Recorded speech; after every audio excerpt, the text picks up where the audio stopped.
네, 오늘의 말씀은 출애굽기서 19장 7절에서 15절까지의 말씀 우리 다 함께 합독하십니다. 모세가 내려와서 백성의 장로들을 불러 여호와께서 자기에게 명령하신 그 모든 말씀을 그들 앞에 진술하니 백성이 일제히 응답하여 이르되 여호와께서 명령하신 대로 우리가 다 행하리이다. 모세가 백성의 말을 여호와께 전하매 여호와께서 모세에게 이르시되 내가 빽빽한 구름 가운데서 내게 임함은 내가 너와 말하는 것을 백성들이 듣게 하며 또한 너를 영영이 믿게 하려 함이니라. 모세가 백성의 말을 여호와께 아뢰었으므로 여호와께서 모세에게 이르시되 너는 백성에게로 가서 오늘과 내일 그들을 성결하게 하며 그들에게 옷을 빨게 하고 준비하게 하여 셋째 날을 기다리게 하라. 이는 셋째 날에 나 여호와가 온 백성의 목전에서 시내산에 강림할 것임이니 너는 백성을 위하여 주위의 경계를 정하고 이르기를 너희는 산과 산에 오르거나 그 경계를 침범하지 말지니 산을 침범하는 자는 반드시 죽임을 당할 것이라. 그런 자에게는 손을 대지 말고 돌로 쳐 죽이거나 화살로 쏘아 죽이려 하니 짐승이나 사람을 막론하고 살아남지 못하리라 하고 나팔을 길게 불거든 산 앞에 이를 것이니라 하고 모세가 산에서 내려와 백성에게 이르러 백성을 성결하게 하니 그들이 자기 옷을 빨더라. 모세가 백성에게 이르되 준비하여 셋째 날을 기다리고 여인을 가까이 하지 말라 하니라. 아멘. 네, 하나님께서 모세에게 주신 그 사명이 이스라엘 백성들을 애굽에서 인도하여 내어서 바로 이 산에서, 이곳 시내산에서 하나님께 예배를 드리는 것이었습니다. 그죠? 출애굽기서 3장 12절에 보니까 하나님이 이르시되 내가 반드시 너와 함께 있으리라. 내가 그 백성을 애굽에서 인도하여 낸 후에 너희가 이 산에서 하나님을 섬기리니 이것이 내가 너를 보낸 증거니라. 네, 모세에게 주신 사명이 바로 출애굽시켜서 이 산에서 나를 섬기게 될 것이다. 이 말씀을 하시는 겁니다. 그러니까 하나님은 하나님을 섬기고 제사 드리기 위해서 이스라엘 백성들을 구원하셨다라는 거예요. 하나님께서 백성들을 구원하신 목적이 하나님께로 나와서 예배하는 삶으로 초대를 하는 것이라는 거예요. 그러면서 하나님을 섬기며 예배하는 삶으로 초대하기 위해서 백성들을 애굽으로부터 노예로부터 사망으로부터 구원이라는 놀라운 선물을 주신 것입니다. 지금 현 시대도 마찬가지입니다. 우리를 구원하신 목적이 무엇입니까? 모세와 같이 많은 사람들에게 하나님을 알리는 것이고 또한 하나님 앞으로 나와서 함께 예배와 경배를 드리는 삶으로부터 부르심을 받은 것입니다. 그뿐이 아니지요. 또 말씀으로 양육하여서 예수 제자를 세워나가는 것이고 또한 하나님의 부르심에 따라서 달란트대로 하나님 앞에 쓰임받는 사명자들이 되는 것입니다. 네, 누구든지 하나님 앞에 부르심이 다 있습니다. 그리고 사명도 다 있습니다. 그 부르심대로 쓰임받는 것이 바로 복된 삶인 것이고 참 자유 안에서의 삶이라고 할 수가 있습니다. 부르심을 거절하고 세상을 돌고 돌다 보면은요 결코 자유하지 않는 그런 삶을 사는 거예요.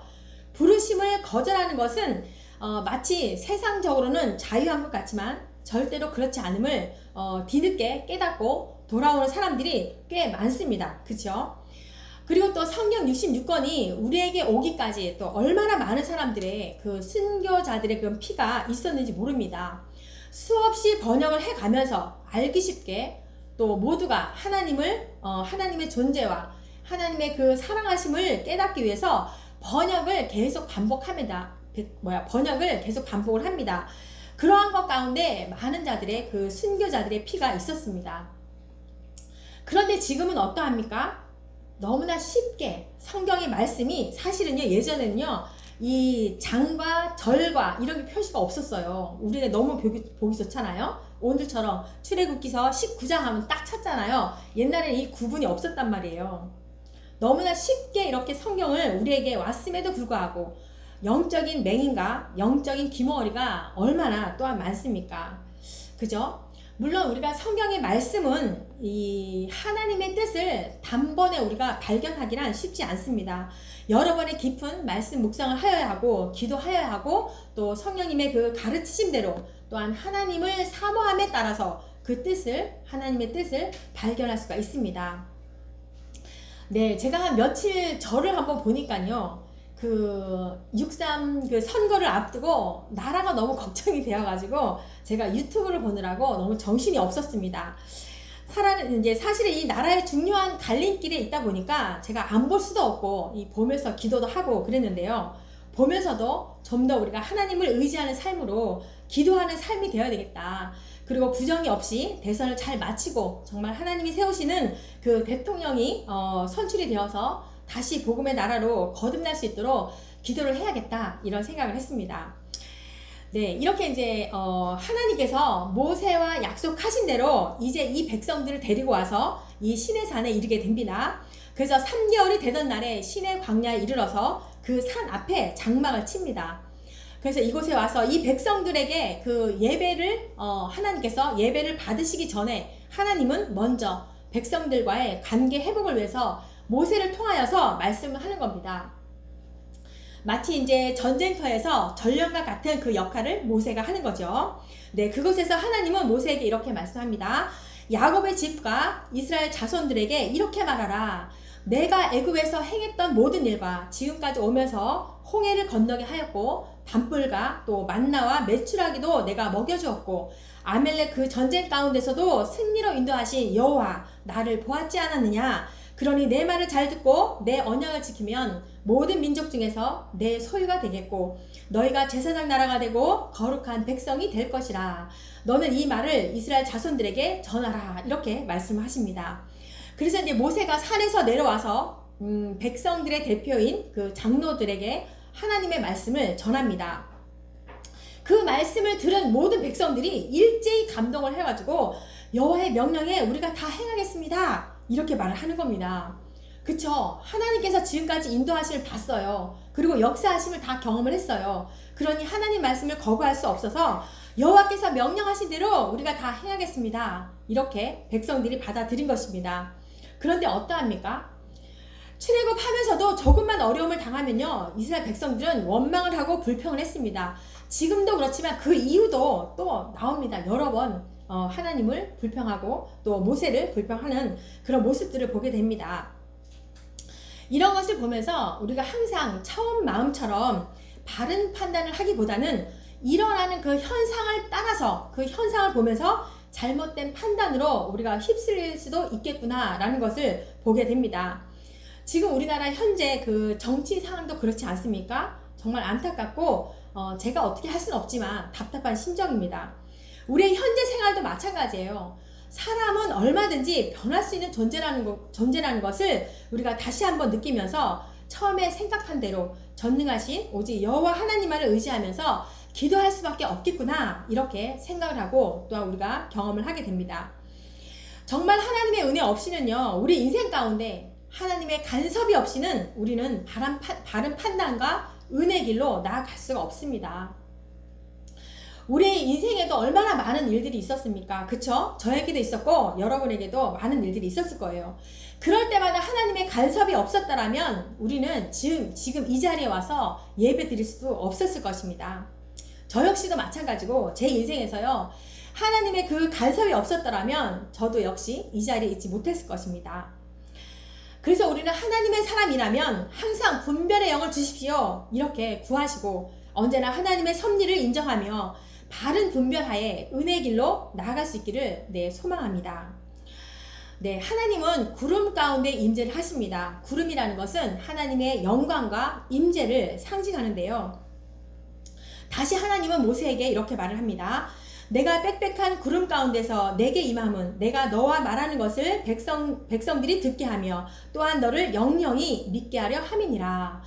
모세는 구름 가운데 하나님과 대화를 하는 거예요. 그러면서 그 대화는 이스라엘 백성들로 하여금 모세를 믿게 하려는 것이고, 또한 모세는 뭐예요? 하나님의 대리자로서 하나님과 백성들 간의 그 중보자의 역할을 믿게 하기 위함으로 하나님께서 이렇게 말씀하시는 겁니다. 그러면서 여호와께서 모세에게 이르시되 너는 백성에게로 가서 오늘과 내일 그들을 성결하게 하며 그들에게 옷을 빨게 하고, 네, 백성들이 여호와께 예배 드리기 전에는 이 성결 의식이 있었습니다. 먼저 옷을 빠는 일이고요. 또 후반절에 있지만 여인을 가까이 하지 않는 거예요. 그리고 성결의 생활이었습니다. 네, 하나님은 이 백성들의 성결을 이야기하면서 3일을 기다리게 하시고 3일이 되면 너희들 앞에 너희들의 목전에 내가 강림할 것이다 이렇게 말씀을 하십니다.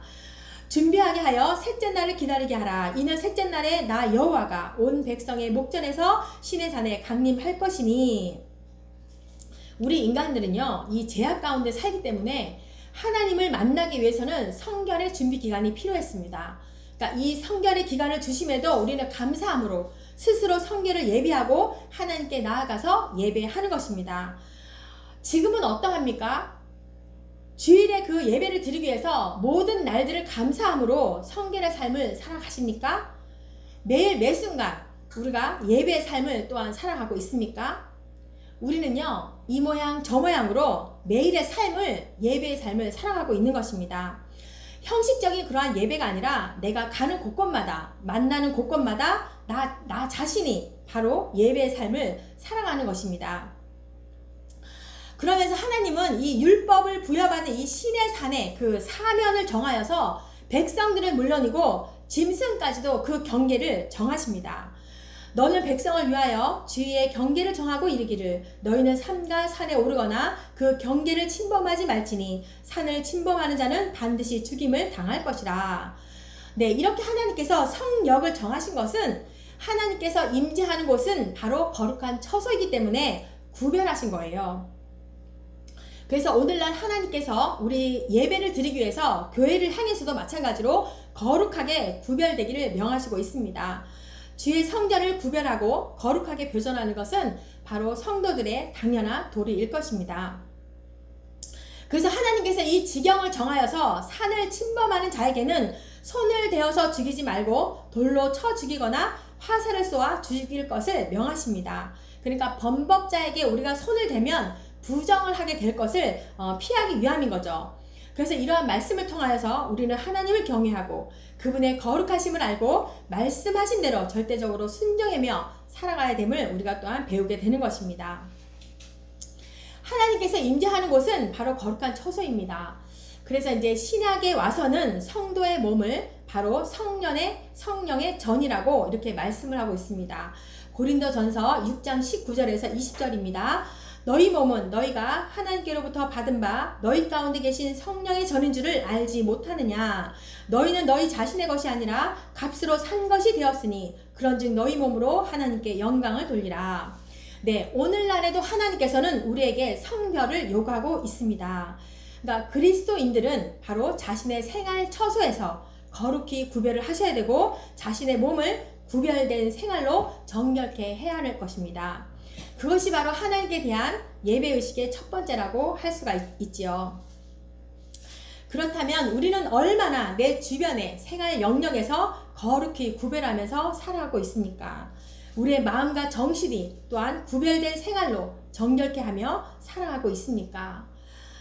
우리가 이러한 말씀을 통하여서 얼마나 나의 모습 속에서 예배의 삶을 살아가고 있는지, 하나님께서 약속하신 대로 제사장이 되고 거룩한 백성의 그 삶을 살아가고 있는지, 이렇게 우리의 말씀을 통하여서 우리의 자신을 돌아보는 시간이 되었으면 좋겠습니다. 네, 이스라엘 백성들을 출애굽 시키면서 행하셨던 모든 역사처럼 독수리 날개로 업어서 우리를 인도하신 것처럼 우리의 인생 가운데 하나님의 역사하심을 발견하였으니 온전히 하나님의 말씀과 언약을 믿으며 나아가는 거룩한 백성들이 되고 또한 세계 만민들에게 하나님의 나라와 의를 선포하는 제사장이 모두가 되시기를 축복합니다. 아멘. 하나님 감사합니다. 이스라엘 백성들을 보며 마치 우리들의 모습과도 같습니다. 하나님의 말씀대로 다 행하겠다라고 말씀은 하였지만 또 상황이 어려워지고 하면은 불평하는 모습도 우리와 같습니다.